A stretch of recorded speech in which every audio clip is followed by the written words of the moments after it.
안녕하십니까. 이번 주 창세기 강의를 시작하도록 하겠습니다. 제가 읽도록 하겠습니다.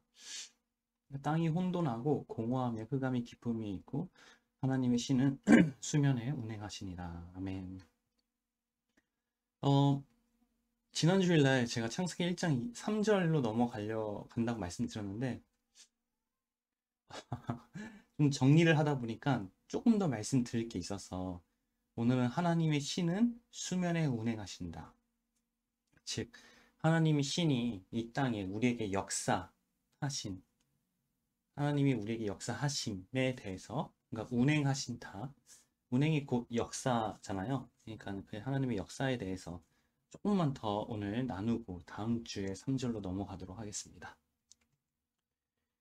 자, 하나님의 역사는 딱 하나입니다. 그러니까 성경에서 증거하는 것, 성경에서 말하는 하나님의 역사는 하나밖에 없습니다. 그게 뭐냐면 결국에는 구원이에요, 구원. 즉 하나님께서 어, 유일하게 혹은 궁극적인 목적 혹은 역사의 목적은 구원입니다. 자, 그러면 하나님의 구원관에 대해서 우리가 조금 나눠보도록 하겠습니다. 이거는 제가 뭐 신약의 구원관, 구약의 구원관 해가지고 그 전에 앞에서 좀 정리를 해드렸죠. 예, 그걸 좀 연장선이라고 좀 보시면 됩니다. 하나님의 첫 번째 구원관, 즉 하나님의 구원관을 어, 직접적인 단어로 이제 쓰여진 것. 첫 번째로 쓰여진 게 뭐냐면 바로 안식일입니다. 안식. 우리가 이제 앞으로 창세기 1장 지금 첫째 날에 거의 아직도 서론이잖아요. 그렇죠? 그러니까 마지막 날, 일곱째 날에 가서 우리가 근데 더 구체적으로 그때는 더 디테일하게 좀 더 나눠 보겠지만은 구약에서 구원에 대해서 직접적인 단어로 제일 가장 먼저 쓰여진 게 뭐냐면 바로 안식입니다. 그게 일곱째 날에 하나님께서 그 날에 그러니까 일곱째 날에 복을 주사 거룩하게 하시고 이제 안식하셨다는 것, 안식하셨다는 그 안식이 바로 하나님의 구원관의 첫 번째로 하나님의 구원관을 첫 번째로 말씀하신 성경에서 기록한 바로 단어라고 볼 수 있습니다. 이 안식이라는 단어는 히브리어로 사바트라고 해요. 사바트. 그리고 헬라어도 사바트라고 합니다. 그러니까 안식이란 단어가 헬라어로는 없습니다. 그래서 원래는 그 히브리어로 사바트를 그대로 헬라어도 사용하고 하고 있습니다. 다만 번역을 해서 우리나라 말로 안식이라는 어, 그 단어로 이제 번역을 했을 뿐이지 원래는 안식이 아니라 사바트라는 단어입니다. 근데 물론 이 사바트의 안식에 대해서는 이제 일곱째 날에 가서 더 구체적으로 말씀을 드리겠지만은 음, 결론적으로 간단하게 말씀드리면 그냥 일을 하지 않는 그런 육체의 쉼을 의미하는 것이 아니라 영적인 쉼을 의미하는 것이죠. 그래서 어, 그 안식, 즉 영적인 쉼을 구약에서는 두 가지로 표현할 수 있어요. 하나는 유월절, 그 다음에 하나는 희년. 그러니까 유월절이 1년씩 77에 49, 7년씩 7번이 지나가면은 50년째 희년이잖아요. 77에 49니까. 안식일은 결국엔, 안식일은 유월절은 뭐예요? 그 애굽에서 종되어 있던 누구죠? 그 종되었던 이스라엘 백성을 끄집어내서 자유케 한 거죠. 노예에서 자유케 한. 그쵸? 그게 유월절이고 희년은 뭐예요? 희년이 되면은 그 노예 신분으로 있었던 그 종을 아예 이제 자유자로 풀어주는 그런 관례가 있죠. 그쵸? 그러니까 두 개 다 무엇을 얘기하냐면 자유를 얘기하고 있어요. 자유. 그쵸? 그러니까 자유라는 것이 안식일의 가장 기본적인 의미라고 보시면 됩니다. 그러니까 하나님의 구원은 곧 진정한 자유를 얻는 것이다. 라는 얻는 것으로 이제 의미를 할 수 있고, 이것을 다르게 표현하면은, 그러니까 일곱째 날, 안식날이라고 하죠. 안식날은 곧 무엇을 의미하면 결국엔 천국 구원을 얘기합니다. 천국. 이 부분에 대해서는 더 이제 일곱째 날에 가서 더 구체적으로 말씀을 함께 나눠보도록 하겠습니다. 그래서 안식일의 구원은 곧 진정한 자유, 매임에서 완전히 자유케 되는 것, 그렇죠? 노예됐던 것에서 완전히 자유케 되는 것을 이제 안식일의 구원이라고 볼 수 있고, 그 자유, 진정한 자유를 얻는 것이 그 상태가 곧 천국이다. 그래서 천국 구원이다 라고 얘기할 수 있습니다. 그래서 하나님의 구원과는 곧 천국 구원이다. 그럼 이러한 진정한 자유를 얻는 천국 구원에 대해서 하나님의 이런 구원관을 조금 더 구체적으로 성경을 통해서 말씀드리면은, 구약으로 보면은 세 가지 인물로 우리가 좀 볼 수 있습니다. 첫 번째 인물이 바로 에녹이에요. 그렇죠? 에녹의 구원. 우리가 흔히들 에녹은 구원 받았다고 모든 사람들이 다 얘기를 하잖아요. 에녹을 통해서 알 수 있는 거는, 첫 번째는 에녹은 성경에서 진짜 100% 확실하게 이 사람은 구원받았다라고 말할 수 있는 사람, 어, 거의 유일무이한 사람 중에 한 명이죠. 그렇죠? 에녹. 왜냐하면 하나님께서 죽음을 피하게 하셔서 바로 데려가셨기 때문에, 그렇죠? 데려가는 인물이기 때문에. 근데 그렇게 하나님께서 어, 세상에 있지 않고 하늘로 데려간 그 이유가 뭐냐면, 창세기 5장 24절에 보면은 에녹이 하나님과 동행하더니, 그렇죠? 그러니까 하나님과 동행했기 때문에 그를 데려가심으로, 그러니까 구원을 받은 거죠. 그렇죠? 그러니까 하나님의 천국 구원관을 에녹을 통해서는 하나님과의 동행이라고 이제 표현을 했습니다. 근데 여기서 에녹과 동행한 하나님은 어떤 하나님이에요? 창세기 1장 2절. 그러니까 하나님의 신이 수면에 운행하시니라 해서 그 하나님이 신이죠. 즉 하나님의 영이면서 즉 성령이죠. 성령 하나님인 거죠. 그렇죠? 그래서 이 성령 하나님과 동행하였더니 그를 데려가셨다. 여러분 기억나세요? 이거는 조금 이따 말씀드리겠습니다. 네. 자, 그러면 이러한 하나님의 영과, 즉 성령 하나님과 동행을 해서 구원받는 이 구원관이 다른 말씀에서는 어떻게 표현이 되고 있는지 한번 보도록 하겠습니다. 사무엘상 16절 3절에 보면, 사무엘이 기름불을 취하여 그 형제 중에 그에게 부었더니, 다윗에게 부은 거죠. 이날 후로 다윗이 여호와의 신이 크게 감동되니 사무엘이 떠나서 라마로 가니라. 아멘. 자, 사무엘상 16장 3절에는 다윗에게 지금 사무엘이 기름을 붓는 장면이잖아요. 그랬더니 여호와의 신, 즉 하나님의 영이죠. 성령 하나님이죠. 이 성령 하나님이 크게 감동이 된 거죠. 그렇죠? 그러니까 기름 부음을 얘기하는 거예요. 기름 부음이 뭐죠? 메시아죠, 메시아. 그렇죠? 메시아의 의미가 기름 부음을 받은 자. 이거는 제가 전에 말씀을 드렸었나? 다시 한번 말씀드리겠습니다. 그러니까 메시아라는 게 뭐냐면, 우리가 예수 그리스도가 메시아잖아요. 우리 구원할 자, 메시아. 그렇죠? 기본적인 의미가 뭐냐면 기름 부음을 받은 자예요. 자, 구약에서의 기름 부음을 받은 자가 대표적인 세 가지 직업이 있다고 했습니다. 제사장, 대제사장, 그 다음에 누구죠? 선지자, 그 다음에 왕. 그쵸? 근데 이 세 사람이 왜 제사장이고 왜 선지자고 왜 왕이 될 수 있는 이유가 뭐냐면, 우리와 똑같은 일반 사람이에요. 근데 뭐가 다르냐면, 하나님의 부음을 받은 자. 그쵸? 하나님의 기름 부음을 받으니까 이 사람이 일반 사람이었는데 정체성이 완전히 바뀌어버리는 거죠. 그러니까 이 세 사람의 그 공통점이 뭐냐면, 결국엔 하나님의 사람이라는 것입니다. 근데 그거의 과정이 바로 하나님의 즉 기름을 부음을 받았다는 것이죠. 그러면 예수님도 메시아잖아요. 그렇죠? 그러니까 예수님도 기름 부음을 받은 자죠. 그렇죠? 그러니까 기름 부음을 받았다는 그 원리가 뭐냐면, 잘 보세요. 인간론하고 신론을 제가 앞에서 정립을 해드렸습니다. 그러니까 그러니까 인간론에서 우선된 육 안에 하나님의 형상대로 만들어진 인간의 주체인 영이 지금 이렇게 존재하는 거죠. 육이 이렇게 감싸고 있고. 그럼 기름 부음을 받았어요. 그렇죠?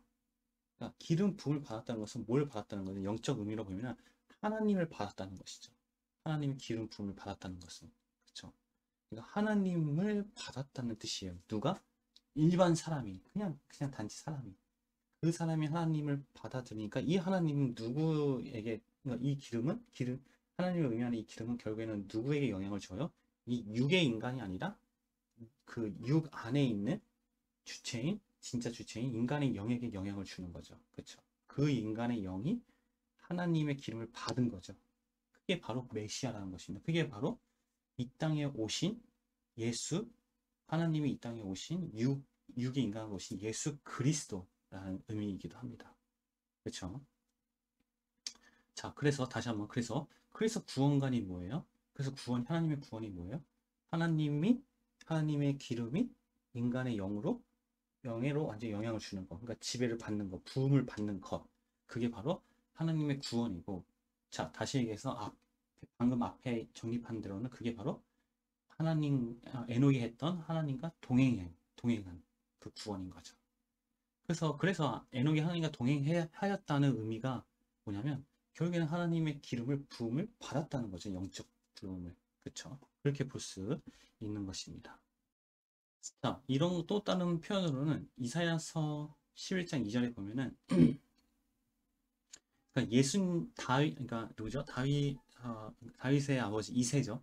그러니까 이새에서 다윗이 나고, 그러니까 이새의 자손에서 이제 곧 예수가 나온다는 것을 얘기하는 내용입니다. 그래서 그 예수가 곧 여호와의 신이고 지혜와 총명의 신이며 모략과 재능의 신이며 지식과 여호와를 경외하는 신이 그 위에 강림하시리니. 그렇죠? 그러니까 강림이라는 표현을 썼습니다. 결국 하나님의 영이, 그러니까 하나님의 영이 강림을 한다는 것이죠. 그렇죠? 그래서 그게 바로 결국엔 예수 그리스도가 되는 것이죠. 아까 얘기했던 기름 부음을 받는 거죠. 그렇죠? 또 이사야서 32장 15절에 보면은 필경을 위해서부터 성신을 우리에게 부어주신다고 했습니다. 그렇죠? 결국엔 하나님이죠. 그러니까 그러니까 성령 하나님이죠. 성령 하나님을 우리에게 부어주신다. 그러니까 우리 육에게 그러니까 이거를 강림도 그렇고 기름 부음도 그렇고 동행도 그렇고 뭐 부어준다는 것도 그렇고 지금 주체가 어디를 얘기하고 있냐면은 육의 인간에게 지금 집중되어 있는 게 아니라 육 안에 있는 인간의 영에게 지금 집중이 되어 있는 거죠. 그래서 이 인간의 영과 동행한 것이 에녹의 동행인 것이고, 이 인간의 영에게 하나님의 기름의 부음을 받은 것이 바로 메시아이고, 그리고 이 인간의 영에게 강림을 하신 거고, 15절 말씀으로는 이 인간의 영에게 하나님의 성신, 그러니까 성신이 완전히 부음을 받은 거. 전 이게 지금 하나님께서 말씀하시는 안식일 구원이자 천국 구원이고, 그리고 아까 얘기했던 우선된 인간의 영을 구원하시는 하나님의 구원관이다라는 것을 구약에서 계속 공통적으로 말씀하고 계시는 것입니다. 자, 에스겔서 39장 29절에 보면은 내가 다시는 내 얼굴을 그들에게 가리우지 아니하리니 이는 내가 내 신을 이스라엘 족속에게 쏟았음이니라. 그쵸? 여기서는 또 쏟았다라는 표현을 하죠. 그러니까 비가 완전히 쏟다, 물을 쏟을 때 쏟다. 그러니까 쏟음을 받은 사람이 있는 거죠. 그러니까 내 신, 그쵸? 결국엔 내 신은 성령을 얘기하죠. 하나님의 영, 하나님을 이스라엘 족속에게 완전히 쏟은 거죠. 그렇죠? 똑같은 표현이죠. 지금 계속해서. 자, 두 번째 인물이죠. 그렇죠? 에녹 다음에 그다음 노아입니다. 노아도 분명히 구원을 받은 사람이죠.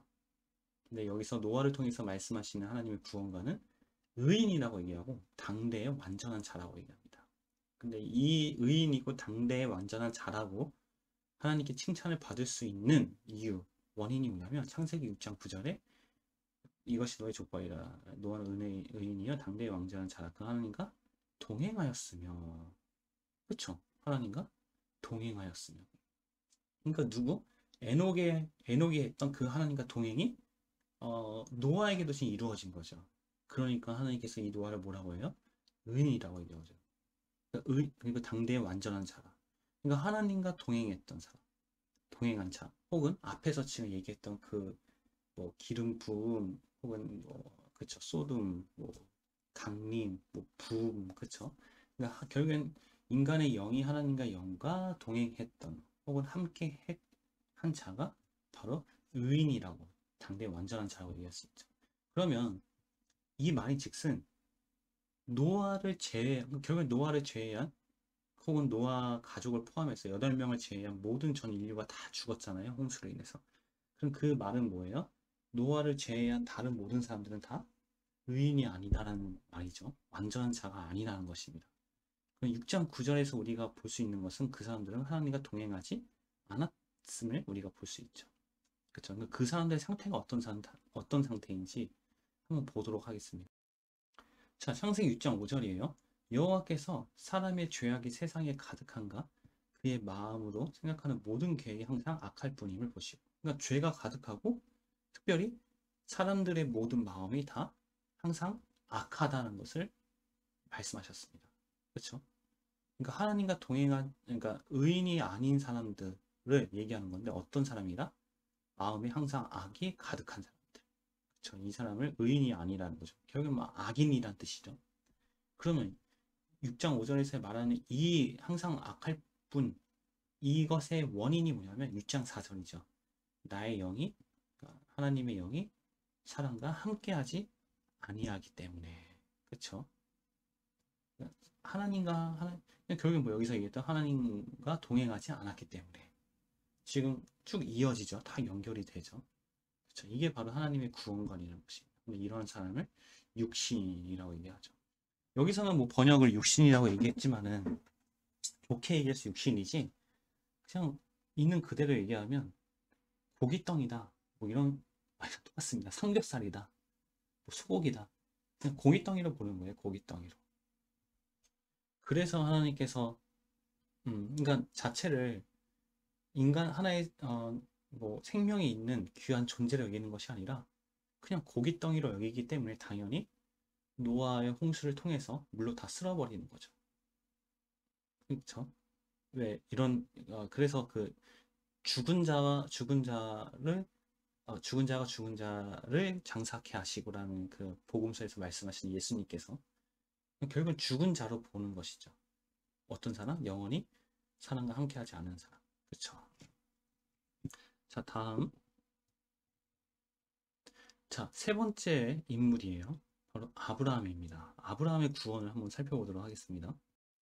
창세기 15장 6절에 보면 아브라함이 여호와를 믿으니 여호와께서 그를 의로 여기시고 그러니까 의인으로 여겼다는 것이죠. 그러니까 아까 얘기했던 노아가 받았던 의인이죠. 그렇죠. 그 의인으로 여겼다는 것이죠. 그러면 뭐를 우리가 유추할 수 있어요? 아, 아브라함도 결국엔 하나님과 동행했던 사람이구나. 그렇죠. 근데 동행했다라는 표현을 여기서는 아브라함이 여호와를 믿는다고 했습니다. 그래서 하나님이 인간과 함께 하심, 그러니까 하나님과 동행하심은 곧 그쵸. 여호와라는 거죠. 그러니까 여호와라는 호칭이 앞에서 제가 삼일체 하나님이나 호칭에 대해서 제가 말씀드렸지만은 여호와 호칭이 뭐예요? 나의 하나님. 그러니까 나와 관계된 하나님. 그쵸. 인간과 관계된 하나님을 여호와라고 하잖아요. 그쵸. 그러니까 이것의 궁극적인 의미는 관계된다는 뜻은 인간과 하나님이 함께 하시는 하나님이죠. 그래서 여호와라고 하고 그거를 예레미야서 31장 31절 혹은 출애굽기에서 계속 하나님께서 자기를 소개할 때 공통적으로 말씀하신 게 뭐냐면 내가 너희를 그러니까 내가 애굽에서 직접 너희를 이끌어내신 나 여호와 하나님이다. 그렇죠? 그 예레미야서 31장 31절도 옛 언약을 얘기하면서 그 신랑 되시고 그러니까 자기를 신랑으로 얘기죠. 신랑 되시고 그리고 그 애굽에서 이끌어내신 출애굽하게 한 그 하나님을 여호와라고 이제 호칭을 하죠. 그게 바로 구약의 구원론이라고 얘기를 했습니다. 그쵸? 그럼 다시 한번 보도록 하겠습니다. 일단은 히브리서, 신약에서는 좀 볼게요. 그러니까 히브리서 11장 5절 10절 보면은 이거를 다 한꺼번에 보여주고 있어요. 그러니까 믿음으로 에녹은 죽음을 보지 않고 옮겼으니. 자, 믿음이라고 나왔습니다. 이 믿음은 결국에는 아브라함이 했던 믿음이죠. 네, 그쵸? 그러니까 아브라함은, 처음에 이제, 어디죠? 어, 울 때죠? 울 때가 아니라, 우르였죠, 우르. 우르는 아브라함의 고향이죠? 아브라함이 떠난 그 지역. 어쨌든, 아브라함이 그 땅을 떠날 때, 아브라함이 하나님의, 여호와 하나님의 말씀을 따랐다고 이제 표현을 하잖아요. 그렇죠? 그러니까 아브라함에게 모든 것들을 다 포기하고 떠나라고 할 때 그 말씀을 따르고 이제 떠나잖아요.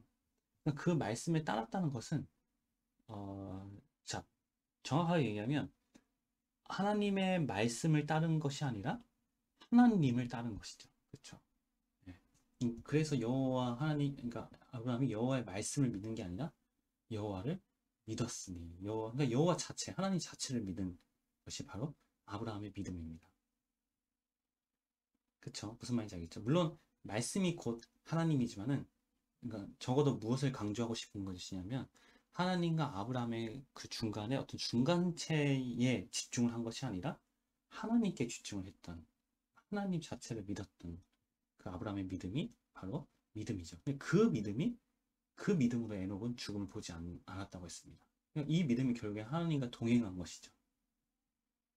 그쵸? 그 다음에 상 주시면 노아는 아직 보지 못하는 일에 경고하심을 받아 그러니까 이 믿음으로 또 그 아브라함의 믿음으로 노아도 구원을 받았다고 했죠. 그렇죠. 결국에는 노아를 의인으로 여겨졌던 것도 결국엔 아브라함이 했던 그 믿음, 여호와 자체를 믿었던 믿음. 그렇죠. 그게 곧 하나님과의 동행인 거죠. 자, 연결이 되시죠? 예, 그게 바로 하나님의 구약에서 얘기하는 구원관입니다. 다시 한번 정리하면 하나님의 구원관은 안식이잖아요. 근데 안식의 기본적인 의미가 뭐냐면 진정한 자유입니다. 자유. 그쵸? 근데 진정한 자유가 곧 천국 구원인데, 그러니까 구약에서의 자유는 유월절하고 희년이죠. 그러니까 그 자유라는 의미의 구원은 어떤 매임에서 풀어진 것이잖아요. 그쵸? 그러니까 그걸 대표적으로 가시적으로 보여주는 게 그 애굽에서 노예되었던 이스라엘 백성을 끌어내가지고 진정한 자유케 하신 거죠. 그게 바로 구약의 구원이라고 했습니다. 그게 바로 여호와적 역사이고 지금 계속 증거해드렸던 그 에녹의 동행, 그렇죠? 그 다음에 뭐죠? 아브라함의 믿음, 그 다음에 노아의 의인, 그렇죠? 다 다르게 표현하지만 똑같은 것을 얘기하고 있죠. 그렇죠? 그런데 구약에서의 증거하는 구원은 어디까지냐면 임마누엘 전이라는 말입니다. 의미입니다. 이거를 예레미야서 31장 31절에서는 그냥 신랑 되었던, 그쵸? 그러니까 무슨 말이냐면 공간적으로 보면은 내 옆에서 함께 하시고 내 옆에서 끄집어내시고 내 옆에서 자유케 하시는 하나님, 그게 바로 구약에서의 하나님의 구원관이지만은 그래도 그러니까 성경 전체로 본다면 결국에는 구약의 자체만 봤을 때는 내 옆이지만은 성경 전체로 본다면은, 그러니까 하나의 시각으로 본다면은 결국에는 무엇을 의미하냐면은 내 안에 그러니까 내 안에 주체, 육 안에 있는 주체인 인간의 영을 구원하시는 하나님이죠. 그러니까 인간의 영과 함께 하시길 원하시고 인간의 영에게 진정한 자유를 주시는 하나님의 그 구원관이 결국에는 하나님의 구원관이다라고 볼 수 있습니다. 그러니까 이거를 이제 본격적으로 얘기하는 게 바로 신약이겠죠. 그래서 신약을 한번 살펴보도록 하겠습니다. 첫 번째 사건이 바로 예수님의 탄생입니다. 지난 주일날 제가 성탄절을 맞이해서 예수님의 탄생에 대해서 구약과 신약 이렇게 해가지고 예수님의 탄생에서 결국에는 예수님의 탄생을 통해서 말씀하시려는 예수님의 목적이 무엇인지 그래서 제가 말씀을 드렸죠. 그거와 똑같습니다. 자, 그래서 마태복음 1장 21절 23절에 보면은 예수님이죠. 예수라는 이름이 자기 백성을 죄에서 구원할 자. 그렇죠? 그러니까 이 땅에 오시는 이유 목적이 뭐냐면 우리를 죄에서 구원할 자라는 것입니다. 그렇죠? 우리를 죄에서 구원하기 위해서 이 땅에 오셨다. 구원관이 나오죠. 그런데 어떻게 구원하시냐? 우리와 함께 계심으로써, 그러니까 임마누엘이죠. 우리와 함께 계심으로써 우리를 구원하신다는 것이죠. 구약에서 아까 증거해드렸던 에녹의 하나님의 동행, 의인, 믿음, 다 결국에는 함께하는 거잖아요. 함께하는 거. 똑같이 지금 얘기를 하고 있죠. 하나님이 함께하시다. 그렇죠? 함께 하심으로써 죄에서 우리를 구원하신다. 그러니까 결국엔 죄는 뭐예요? 그러면 죄는 얽매여 있는 거죠. 매여 있는 거죠. 왜냐하면 매임에서 자유케 하는 것이 쉽죠 너무. 인간론에서 우리가 봤다시피 모든 인류는 지금 누구에게 지금 지배당하고 있어요? 마귀에게. 그러니까 마귀에게 지금 매임을 당하고 있는 인간의 영인 거죠. 근데 그 인간의 영을 우리 인간의 영과 함께 하심으로써 그 인간의 영을 그 매임에서 완전히 자유케 하시는 것. 그러니까 원죄에서 자유케 하는 것이 바로 하나님의 구원관이다. 그러면 중요한 건 이제 그러면 구약과 신약의 차이점이 뭐냐? 구약에서는 제가 말씀드렸죠. 장소적으로 보면은 우리 옆에서 함께 하시는 거지만 신약에서는 이제는 우리 인간의 몸에 완전히 내주하셔서 우리 인간의 영과 함께 하심으로써 구원하시는 것이죠. 그 대표적인 말씀이 바로 사도행전 1장 8절에서 2장 4절이죠. 오직 성령이 너희에게 임하시면 너희가 권능을 받고, 그쵸? 성령이 나에게 우리에게 임하시면, 그쵸? 아까 말씀드렸던 구약에서 뭐 기름 부음이나 아니면 하나님의 성심의 부음, 그리고 그 여호와의 신을 쏟음, 이스라엘 족속의 쏟음, 다 똑같은 표현이죠. 그리고 임하심, 그렇죠. 그리고 2장 4절에서는 성령 충만함이라고 했습니다. 그러니까 이때가 오순절 사건이잖아요. 그러니까 전 인류에서, 그러니까 인간사에서 최초로 보혜사 성령이 인간 안으로 들어오시는 장면이죠. 성령의 충만함이라고 했습니다. 그렇죠. 그리고 요한복음 14장 16절에서도 또 다른 보혜사 주사, 이 보혜사 성령이 누구와 우리와 영원히 함께 있게 하십니다. 그러니까 영원히 함께 하시는 거예요. 영원히. 그렇죠. 어디에? 우리 안에서 내주하시는 성령님, 내주하시는 성령님의 구원의 역사죠. 그럼 더 정확하게 이제 우리 안에 들어오신 성령님이 어떻게 우리에게 역사를 하시는지에 대해서 살펴보면은 고린도전서 12장 3절에 보면은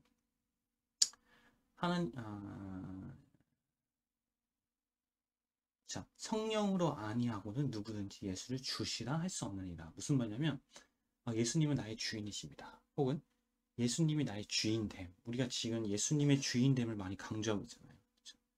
그러니까 예수님이 나의 주인됨은 오직 성령으로만 된다는 것이죠. 성령의 역사. 그렇죠? 그러니까 내 안에 계신 그 성령님이 역사하셔서 그 성령님의 역사로 내 안에 예수님이 이제 내 주인이 바뀌는 그 역사가 성령으로 의해서 이루어지는 거죠. 그게 바로 구원의 역사인 것입니다. 로마서에서 너무나 또 자세하게 잘 나와 있어요. 8장 2절, 16절, 26절, 15장 13절 보면은 이는 그리스도 예수 안에 있는 생명의 성령의 법이 죄와 사망의 법에서 너를 해방하였습니다.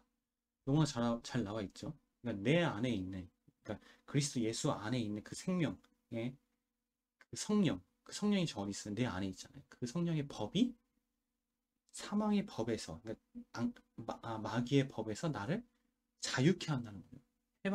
해방한다는 거죠. 아까 얘기했던 안식의 구원. 그렇죠? 그래서 예레미야서 31장, 아까 31절 했죠? 그 33절인가요? 보면은 이제 새 언약에 대해서 나오잖아요. 새 언약은 뭐냐면 하나님의 법을 우리 안에 놔두고 우리 마음에 이제 기록한다는 거죠. 그러니까 아예 우리 안에 그 하나님의 법을 두신다는 것입니다. 그렇죠? 그 다음에 그 다음은 성령이 친히 우리의 영으로 더불어 우리가 하나님의 자녀인 것을 증거하십니다. 그러니까 우리 안에 계신 그 하나님이, 성령님이 우리가 하나님의 자녀인 것, 이제 내가 하나님의 자녀입니다 라는 것을 증거케 하신다는 거예요. 그 성령님이. 그렇게 우리를 구원하시는 것이고, 그리고 이와 같이 성령도 우리의 연약함을 도우시는, 그러니까 이와 같이 성령도 우리의 연약함을 도우시나니, 그러니까 우리가 연약한 걸 아신다는 거죠. 그리고 도우신다는 건데 어떻게 도우세요? 우리가 어떻게 기도 아빠를 모를 때 성령이 말할 수 없는 탄식을 우리를 위하여 친히 간구하시니라. 그러니까 우리 안에 계신 성령님께서 우리를 위해서 기도하신다는 것이죠. 친히 막 우리를 위해서 기도하신다. 그러니까 누구게?